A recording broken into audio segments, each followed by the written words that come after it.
गुरुगणेशाभ्याम नमः। श्री राम जी का सीता माता को त्याग देना और उन्हें जंगल में भेजना, क्या यह उचित था? मुख्य रूप से पृथ्वी पर श्री राम जी की क्या भूमिका थी? एक राजा, एक शासक।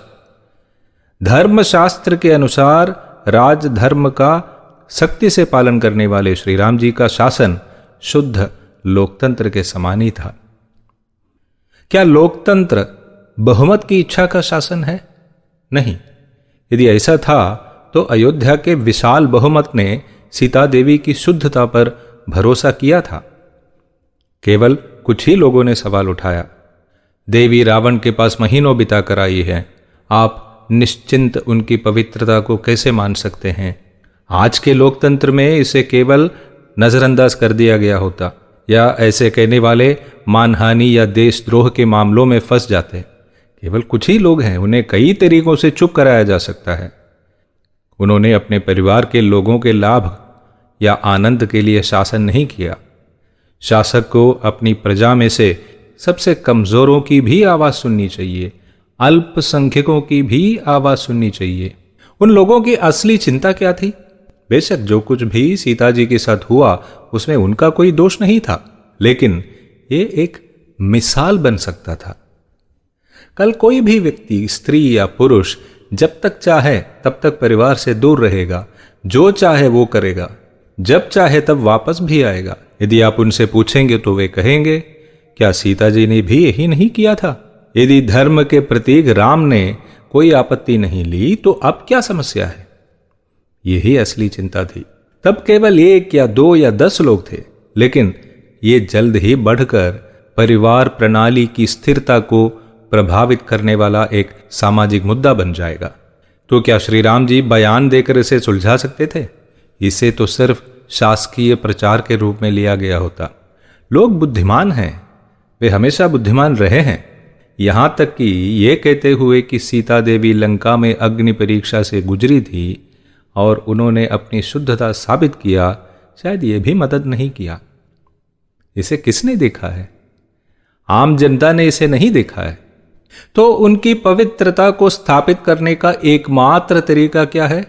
कोई भी स्पष्टीकरण किसी स्वतंत्र स्रोत से आना चाहिए, एक स्रोत जो किसी भी चीज या किसी व्यक्ति से प्रभावित नहीं होगा। तो जंगल में ऋषि वाल्मीकि सीता देवी को अपने आश्रम ले गए। लव और कुश का जन्म वहीं हुआ था। वाल्मीकि जी ने उन्हें धनुर्वेद और गांधर्व वेद सहित वेद और शास्त्र सिखाए। सबसे महत्वपूर्ण बात, उन्होंने उन्हें अपना रामायण सिखाया। उन्होंने उन्हें वीणा के साथ रामायण गाना सिखाया। बालकों ने खूबसूरती से गाया, उनका गायन दिल को छू लेता था। श्री राम जी नैमिषारण्य में अश्वमेध याग कर रहे थे। ऋषि वाल्मीकि को आमंत्रित किया गया था और वे अपने शिष्य लव और कुश सहित गए थे। महर्षि ने लव और कुश को अयोध्या भेजा। उन्हें अयोध्या के निवासियों को रामायण सुनाना था। उनके पास महर्षि का निर्देश था कि वे किसी से कुछ भी स्वीकार न करें। वे अपने साथ फल ले जाते थे और केवल उन्हें खाते थे। बालकों ने अयोध्या कांड से शुरुआत की और अयोध्या के लोग तुरंत कथा से मुक्त हो गए। सब कुछ वैसा ही था जैसा हुआ था, पूरी तरह से निष्पक्ष। उनकी अपनी आंखों के सामने हुई घटनाओं का शुद्ध वर्णन। ये कुछ ऐसा था जिस पर पूर्ण रूप से भरोसा कर सकते हैं। कथावाचक, प्रस्तुति, कथन 100% भरोसेमंद। इसलिए जब लव और कुश ने लंका में वास्तव में जो कुछ हुआ था उसका वर्णन किया तो सब कुछ स्पष्ट हो गया। किसी को भी कोई और संदेह नहीं था, क्योंकि ये एक ऐसा स्रोत से आया था जो बिल्कुल निष्पृह था। विश्वसनीयता निष्पृहता से उत्पन्न हुई। सभी ने देखा कि बालक कैसे व्यवहार करते थे, पेड़ों की खाल पहनते थे, फल खाते थे, कुओं और नदियों का पानी पीते थे। वे प्रायोजित वाहनों में, प्रायोजित कार्यक्रमों में प्रवचन देने नहीं आए थे। वे श्री राम जी के प्रचार के दूत नहीं थे। ये उनके आचरण से स्पष्ट था, ये उनकी कथा से स्पष्ट था। यदि लोग सोचते हैं कि आप एक निश्चित निहित स्वार्थ का प्रतिनिधित्व कर रहे हैं, या आप एक निश्चित पंथ या निश्चित राजनीतिक दल के साथ जुड़े हुए हैं तो वे आप पर पूरी तरह से भरोसा नहीं करेंगे। एक सेलिब्रिटी अभिनेता जिस क्षण वो खुद को एक राजनीतिक पार्टी के साथ जोड़ता है तब उसकी विश्वसनीयता प्रभावित होती है। हो सकता है कि आपने इस पर ध्यान दिया हो। जो कुछ हुआ उसका वर्णन एक स्रोत से आया जो 100% विश्वसनीय था।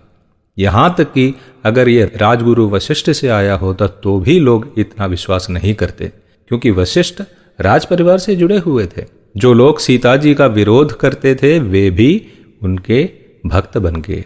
और दूसरी तरफ श्री राम जी ने अपना हिस्सा निभाया। उन्होंने दोबारा विवाह नहीं किया, उन्होंने ब्रह्मचर्य का पालन किया। वे अगले 11,000 वर्षों तक ब्रह्मचारी बने रहे और उन्होंने केवल सीता माता की पवित्रता को बिना किसी संदेह के हमेशा के लिए स्थापित करने का ऐसा मार्ग भी बनाया। रामाय नमः।